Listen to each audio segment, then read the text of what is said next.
Well, this is the final episode in our Muscular Christian series, Part 7, the awkward zone. I have a tendency to gravitate towards the word awkward. I feel like it's a good description of a lot of Christianity. And if you've ever gone up to someone on a street, in an airport, in a restaurant, and just forthrightly started talking to them about their soul and about Jesus Christ, it's hard to get the right adjective to describe such a maneuver, because I think all of us feel a little guilty that it doesn't feel natural and that it doesn't feel fluid. It feels very awkward. And especially when you get responses that are not very favorable, and especially when other people add to the awkwardness by saying, "What are you doing?" No, I don't want to talk about that.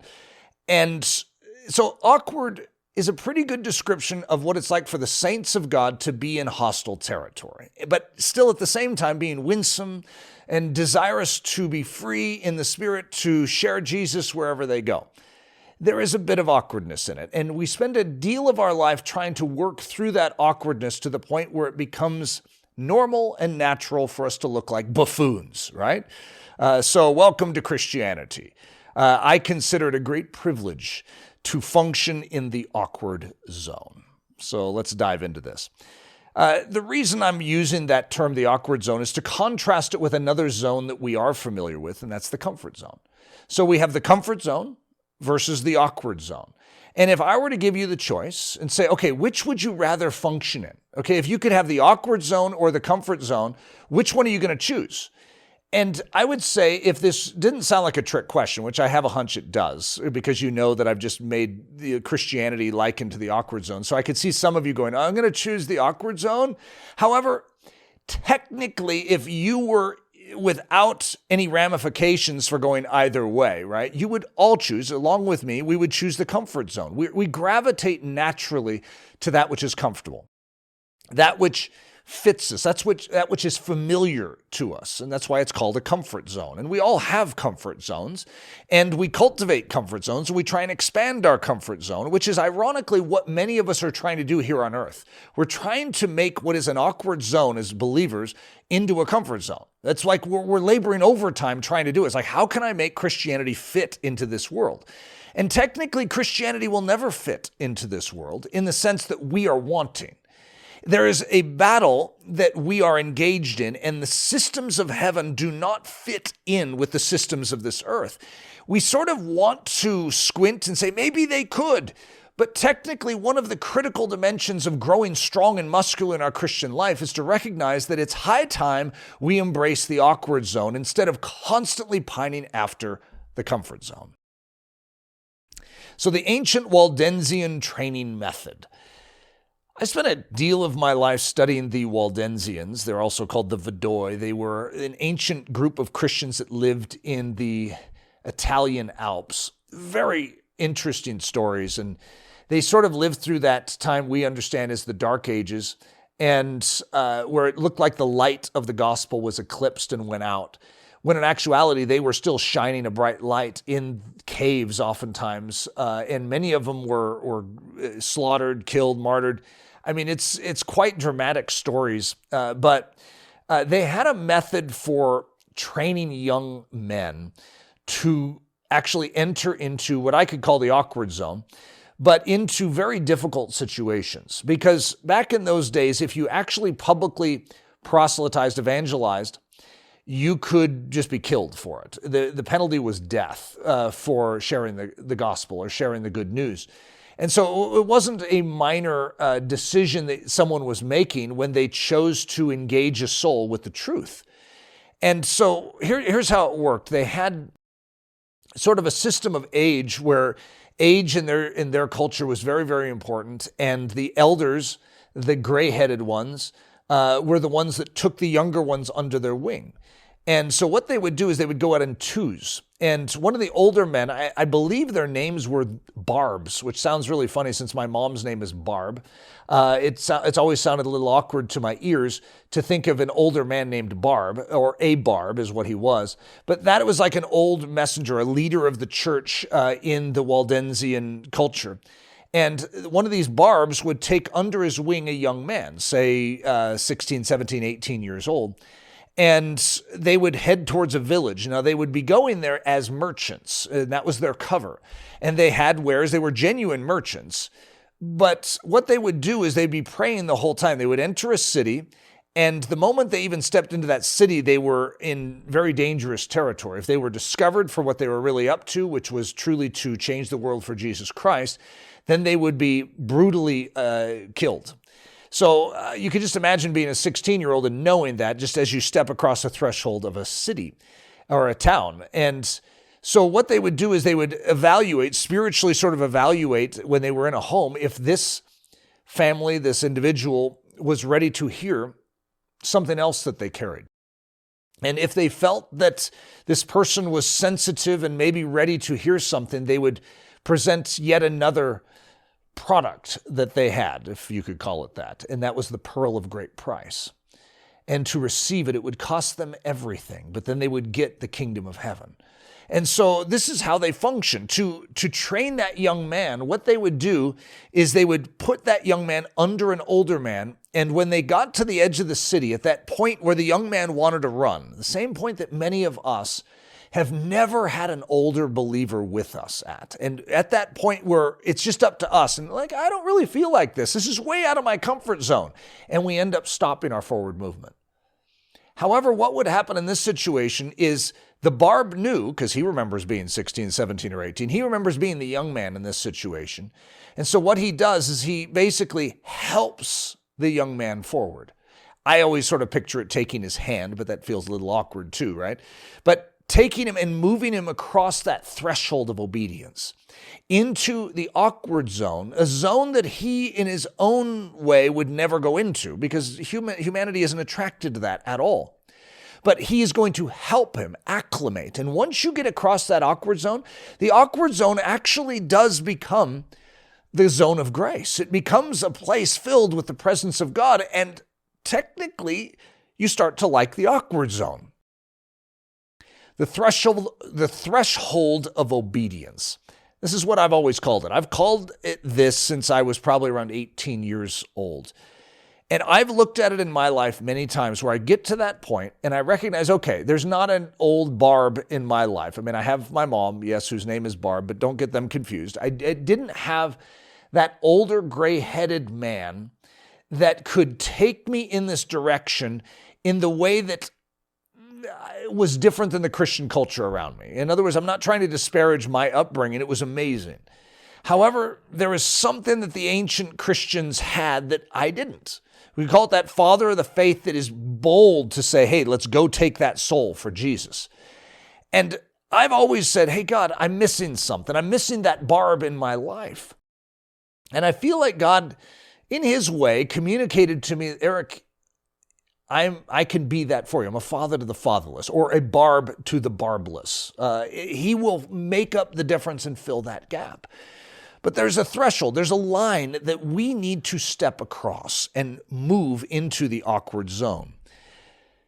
If you're seeing the video of this, I have a slide that says Bourbon Street. Bourbon Street, I'm going to try and make this simple because it's sort of a hard story to enunciate quickly. But when I was a missionary, young missionary, and I don't know if I was 19, 20 years old, but this group that I was with was down in inner city New Orleans. And it was right at the time of Mardi Gras. And I was working, I believe, in a halfway house at the time. Some of the details are a little blurry, but I wasn't there to go evangelizing on the streets of New Orleans. I was there ministering to homeless people. And it was more it was out of my comfort zone, but it was more in my comfort zone than what this group was going to do. They wanted to go out on a Friday night to Bourbon Street with a big, huge cross and evangelize right in the middle of Mardi Gras. Oh, boy, that was out of my comfort zone. And I fought this tooth and nail. I mean, I had every argument coming out of me that I could, and yet I sensed that God was nudging me in this direction. But the whole while, even when we parked, we were carrying the pieces of the cross. I found myself walking about 20 feet away from the group. I was ashamed. It was interesting, and I even noticed it as I was walking. It's like, what's wrong with me, God? Why am I so afraid of associating myself with these pieces of wood? And then when we got on Bourbon Street, I wanted to share Jesus. I genuinely wanted people to know Jesus, but I found that the difficulty of it, that threshold of obedience was like so difficult, and I couldn't in my own strength get across it. These other guys seemed so familiar with what I'm calling the awkward zone that they were happy. I looked at them as rather ignorant. Do they not realize that they look like fools? And like, was my social sensitivity just, polished and theirs weren't? And I remember they were taking turns standing by the cross, holding their arm around it in the middle, and they would get things thrown at them. They were yelled at. They were spat upon. People threw beer on them. And I'm thinking, what a terrible idea. Who came up with this idea? And so I was sort of bouncing on my toes under the shadows, under some eave somewhere on Bourbon Street, and praying like, God, bring someone up to me that I could share Jesus with. The type of situation where someone comes up to you and says, hey, are you a Christian? I'm like, yeah. And they said, well, tell me about Jesus. That's what I wanted. God, if you give me that, I will gladly share. It's not usually how it works. You see, usually to reach a soul, you have to step out of a comfort zone and into an awkward zone. And I remember the group probably recognized that I wasn't doing so well, and they hatched a plan. I still would call it a conspiracy, but they invited me over to hold the cross. And my instinct would be to say no to that. I mean, why would Eric Ludy ever agree to that? And yet I found myself saying, okay. I mean, what was wrong with me? How could I possibly agree to this? And I walked over there. I remember putting my arm around the cross in the middle of Bourbon Street, shaking like a leaf. And something changed the moment I did. And I stood there for the next 4 hours, late into the night, early into the morning. And it was probably 4 of the greatest hours up to that point in my life that I'd ever experienced. I felt so near to Jesus in such an awkward place. There was grace for the awkward zone. But how would I ever know that unless I went there? And something about what this group did in conspiring to get me to put my arm around that, it'd almost be like Eric needs to taste the awkward zone so he can know the grace that is available to him there. And I found it. And it changed me. I mean, it had such an impact on the trajectory of my life from that moment forward. So here's the principle of the awkward zone.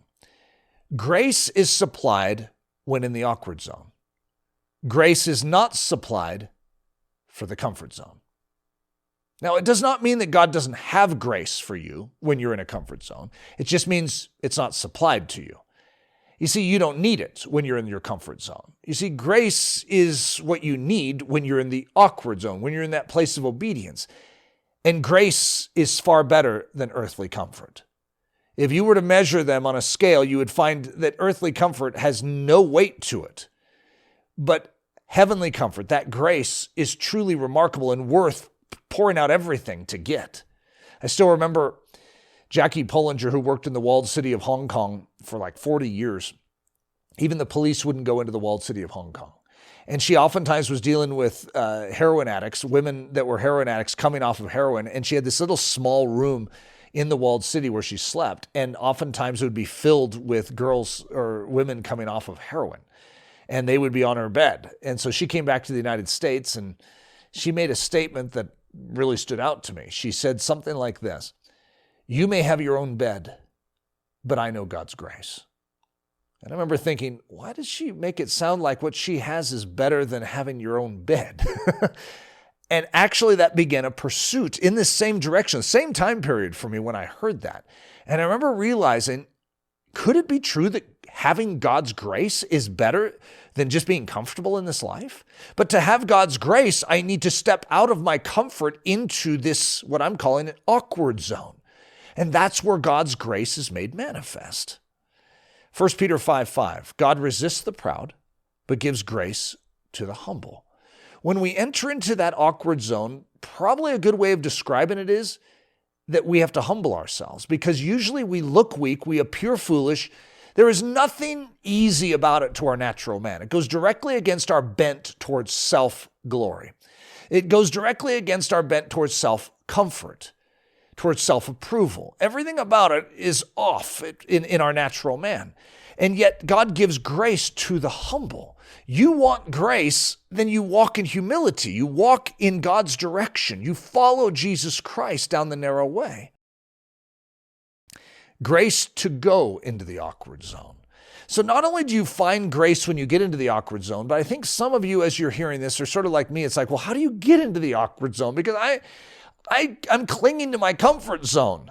And this is where we need grace as well. We need to come to Jesus Christ and acknowledge our need afresh. Lord, I have a problem.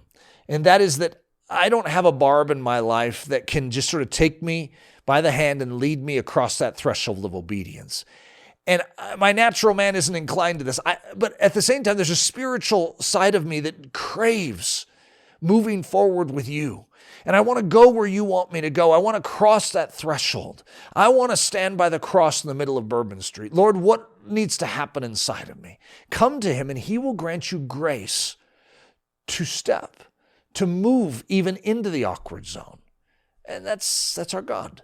He gives us everything we need for life and godliness. Or we could say he gives us everything we need to step into the awkward zone. Matthew 10, 18 through 20. And you shall be brought before governors and kings for my sake, for a testimony against them and the Gentiles. But when they deliver you up, take no thought how or what you shall speak, for it shall be given you in that same hour what you shall speak. For it is not you that speak, but the Spirit of your Father which speaks in you. So that's the classic awkward zone type of scripture there. In other words, God's saying, do you trust me? When you step into this territory, instead of saying, but God, how will this work? How will this work? How will this work? He said, I rule in this zone. When you trust me, you will see that I will work in you and through you. And any of you that have ever gone evangelizing, you know that principle, that you get up to speak something, or you have that moment where someone's staring at you. And I wouldn't doubt that you've had moments where you feel like your tongue is tied and, it's like a thick felt eraser in your mouth and nothing right is coming out. But you've also tasted, the more you've walked in grace, you've tasted the fact that God gives you words. He gives you insight. He speaks. You don't need to worry about it. Your job is not to figure out how all the details are going to take place. Your job is to step. Your job is to go where he is. Luke 21, 14 through 15. Settle it therefore in your hearts, not to meditate before what you shall answer. For I will give you a mouth and wisdom, which all your adversaries shall not be able to gainsay nor resist. What a promise. There are moments that change our lives and define who we are. Listen to this. And they are all in the awkward zone. Every significant moment in my life where I have grown in that supernatural dimension, they all come out of steps of obedience, difficulty, challenge, awkwardness. That's just the zone. So this message traverses all of our life. There is a territory of obedience that God is inviting us into. I'm not saying it's easy. God himself calls it a narrow way, which the word narrow in the Greek would translate as a way of difficulty and compression. And it says, few are those who find it. Few are those who step into the awkward zone. But actually, that's the way of our King. Our King walked that narrow way, and he has called us to deny ourselves, pick up our cross, and follow him down that awkward path. I have 3 stories yet to come to Ellerslie. And I'm not trying to tantalize you with this, but Monroe, Louisiana, the sleeper car, Mount Horeb. I'm not going to go into those because I feel like it would potentially distract. My stories are my stories, even though they're good and they're very impacting for me. One of the things that those 3 stories tell me immediately, all of them happen in the very early stages of my spiritual development, but they set a trajectory. And my growth was defined by those. The awkward zone. All 3 of those are massively awkward stories that, make you laugh out loud. And yet, for you as well, our key is not to try and preserve that which is comfortable, but to be willing to let go of that which is comfortable, to follow our God into that which is maybe more difficult, that which challenges us, that which puts us out of our comfort zone and into the awkward zone, which is where the grace to live this life is truly found.